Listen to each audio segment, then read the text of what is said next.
Hello students, today we are going to study the topic human environment, यानी कि मनुष्य का जो एनवायरनमेंट होता है, मानव पर्यावरण। ह्यूमन एनवायरनमेंट का मतलब होता है मानव का पर्यावरण, यानी कि ह्यूमन का environment. So let's begin with the topic. Human beings interact with the environment and modify it according to their need.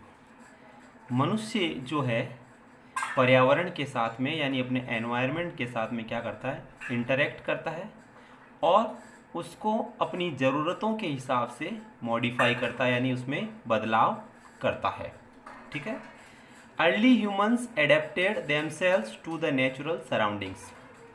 जो पुराने ज़माने का इंसान था, ठीक है, जो अर्ली ह्यूमंस यानी पूर्व मानव, जो पुराने ज़माने का इंसान था, उसने क्या किया, उसने अपने आप को अपने आसपास में के जो क्लाइमेट था, जो सराउंडिंग्स थी, जो एनवायरनमेंट था, उसके अनुसार अपने आप को ढाल लिया।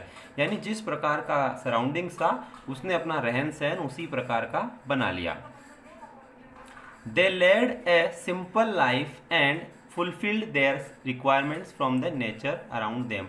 वो क्या करते थे, बहुत ही साधारण और सरल जीवन जीते थे और उनकी जो आवश्यकताएं थी वो उनके आसपास की जो सराउंडिंग्स थी, जो नेचर था, उससे ही प्राप्त कर लेते थे। ठीक है। With time needs grew and became more varied. लेकिन जैसे जैसे समय आगे बढ़ता गया, मनुष्य की जो ज़रूरतें थी वो बढ़ती गई। ठीक है। मनुष्य की ज़रूरतें बढ़ती गई और उसकी आवश्यकताओं में कुछ वेरिएशन भी आया, कुछ परिवर्तन, मतलब जो एक तरीके से कह सकते हो कि आप वैरायटी आ गई उसके अंदर। अलग अलग उसकी जो आवश्यकताएं थी वो अलग अलग प्रकार की उत्पन्न होने लग गई, यानी उसको अलग अलग चीज़ों की आवश्यकताएं होने लगी, महसूस होने लगी। Humans learn new ways to use and change environment. इंसान ने एनवायरनमेंट को चेंज करने के नए नए तरीके सीखे और उसको यूज़ करने के, यानी आपके जो एनवायरनमेंट में उपलब्ध जो भी नेचुरल रिसोर्सेस है, उनको उसने यूज़ करके अपने फ़ायदे के लिए किस प्रकार में काम में लेना है, वो उन्होंने नए नए तरीके सीखे। इसके कारण उसने एनवायरनमेंट में बहुत सारे क्या किए, चेंज यानी बदलाव भी करे। They learn to grow crops, domesticate animals and led a settled life. फिर धीरे धीरे इंसान ने क्या किया, फसलें उगाना शुरू किया। डोमेस्टिकेट एनिमल्स यानी उसने जो पशु थे उनको पालना शुरू किया, उनको उसने पालतू बनाना शुरू किया। ठीक है, पशुओं को पालने लगा वो। और सेटल्ड लाइफ यानी एक ठहराव वाला जीवन वो व्यतीत करने लगा। यानी पहले वो क्या करता था, wandering from one place to another place in search of food, यानी भोजन की तलाश में एक स्थान से दूसरे स्थान पे घूमता रहता था। आपने अपनी लास्ट जो स्टैंडर्ड था, कक्षा 6 में, इसके बारे में पढ़ चुके हो कि मनुष्य अपना भोजन के लिए एक स्थान से दूसरे स्थान पे भटकते रहता था। तो अब उसने क्या किया, अपना लाइफ जो है सेटल्ड कर लिया, यानी वो एक स्थान पे अपना आवास बनाकर रहने लगा। The wheel was invented. इसके साथ साथ में पहिए का आविष्कार हो गया। ठीक है, व्हील वॉज इन्वेंटेड।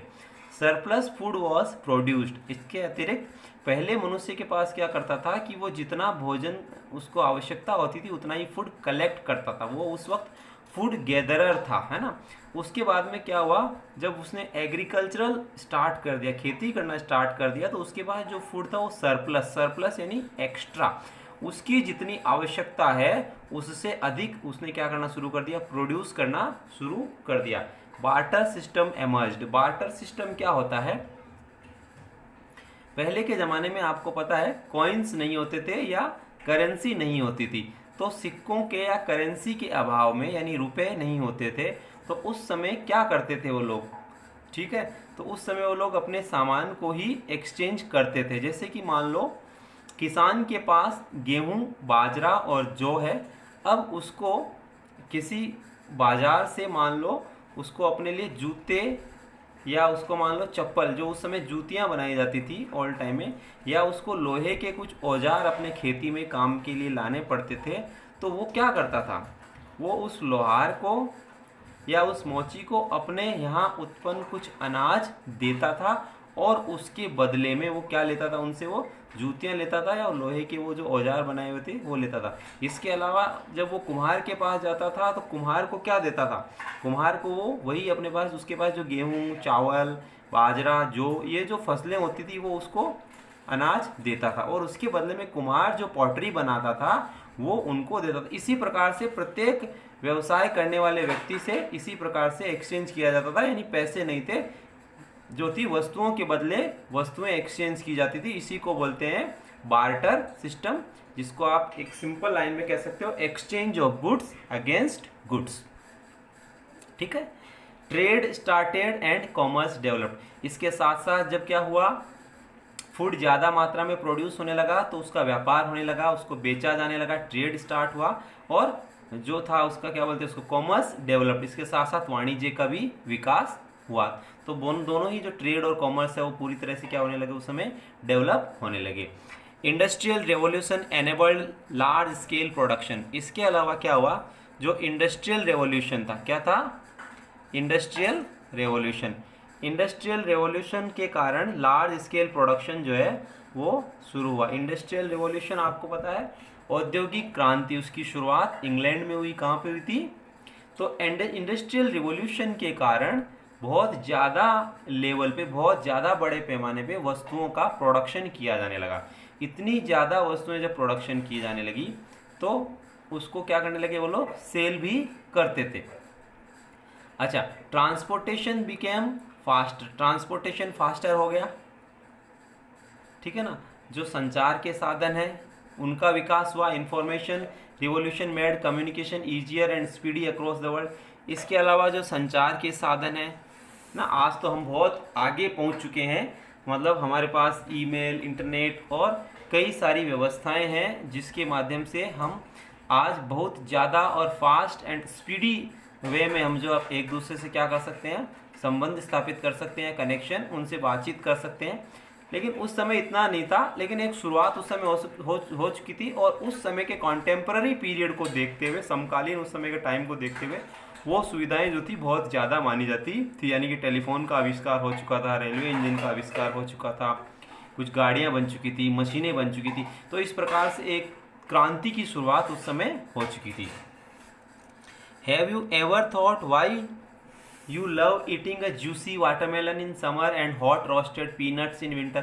क्या आपने कभी सोचा है कि गर्मियों के मौसम में आपको एक जूस से भरा हुआ जो तरबूज है वो क्यों पसंद आता है, और सर्दियों के मौसम में जो मूंगफली होती है जिसको अपन पीनट्स बोलते हैं या ग्राउंडनट भी उसको कुछ लोग बोलते हैं, तो वो हमको क्यों पसंद आती है, रोस्टेड यानी उसको भुनी हुई, सेकी हुई जो होती है हमको पसंद आती है। क्यों, ऐसा क्यों है?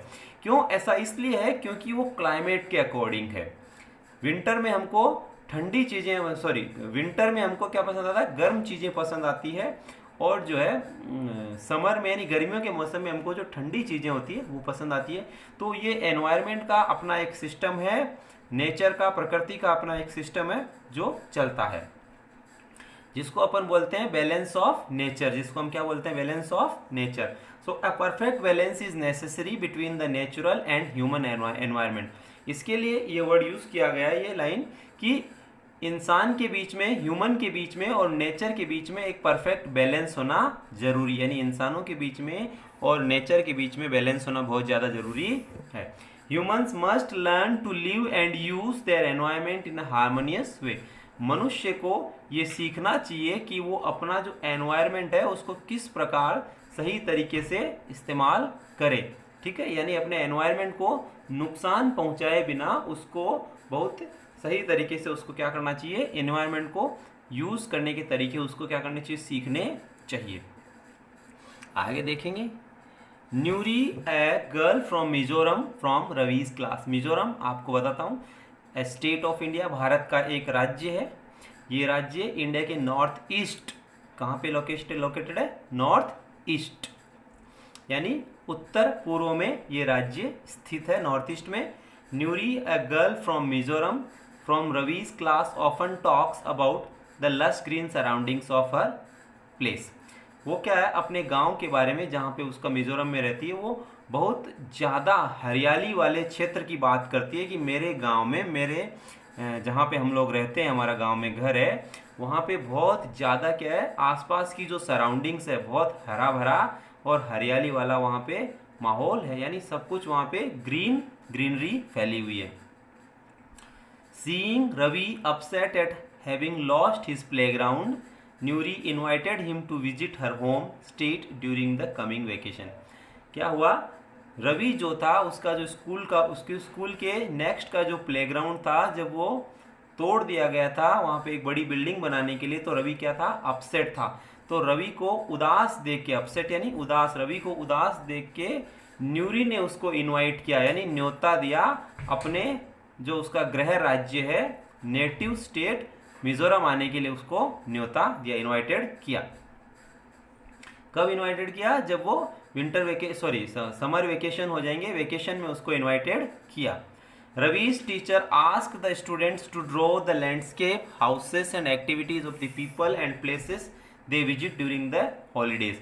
इसके अलावा रवि का जो टीचर था, रवि के जो अध्यापक जी थे, उन्होंने बच्चों को एक एक्टिविटी दी कि आप लोग इन वेकेशंस में जहाँ कहीं भी जाओगे तो आप कोई अच्छी लैंडस्केप देखोगे, यानी अच्छा कोई आपके पास दृश्य देखोगे, कुछ हाउसेस अगर देखोगे, तो आप लोग उनकी क्या बनाना, आपको उसकी क्या करना है, पिक्चर क्या करनी है, ड्रॉ करनी है। ठीक है, तो उस पिक्चर को ड्रॉ करके लाने को उन टीचर ने बच्चों से क्या कहा, करके लाने के लिए कहा।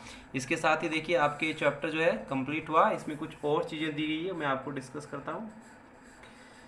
ये देखिए बार्टर एक्सचेंज दिया हुआ है। बार्टर सिस्टम आपको ऑलरेडी बताया जा चुका है कि बार्टर सिस्टम क्या होता है। It is a trade in which goods are exchanged without the use of money.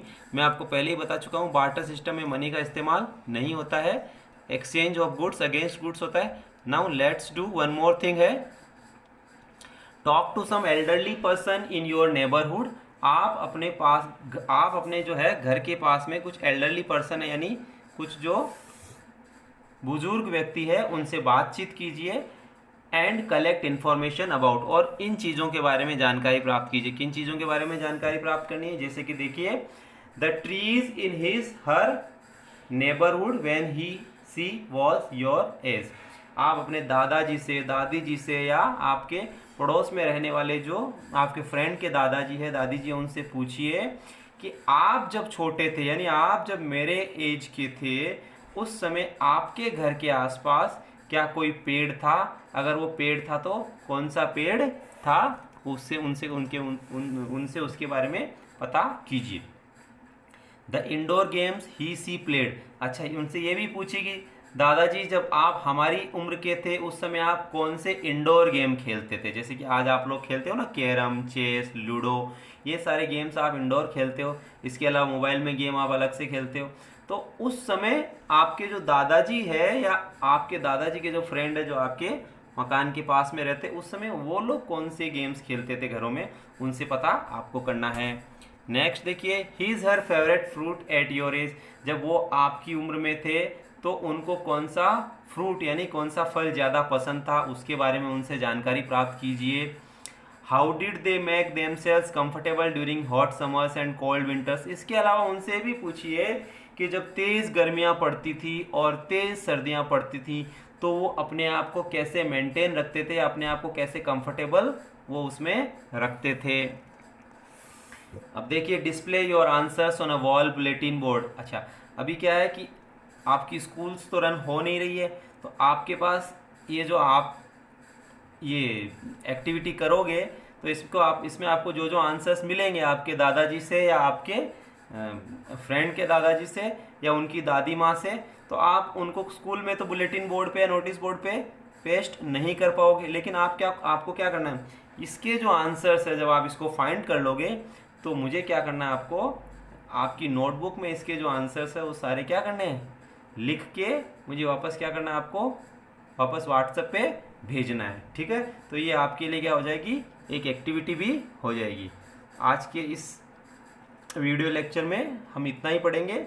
ये लेसन जो है वो कंप्लीट हो चुका है।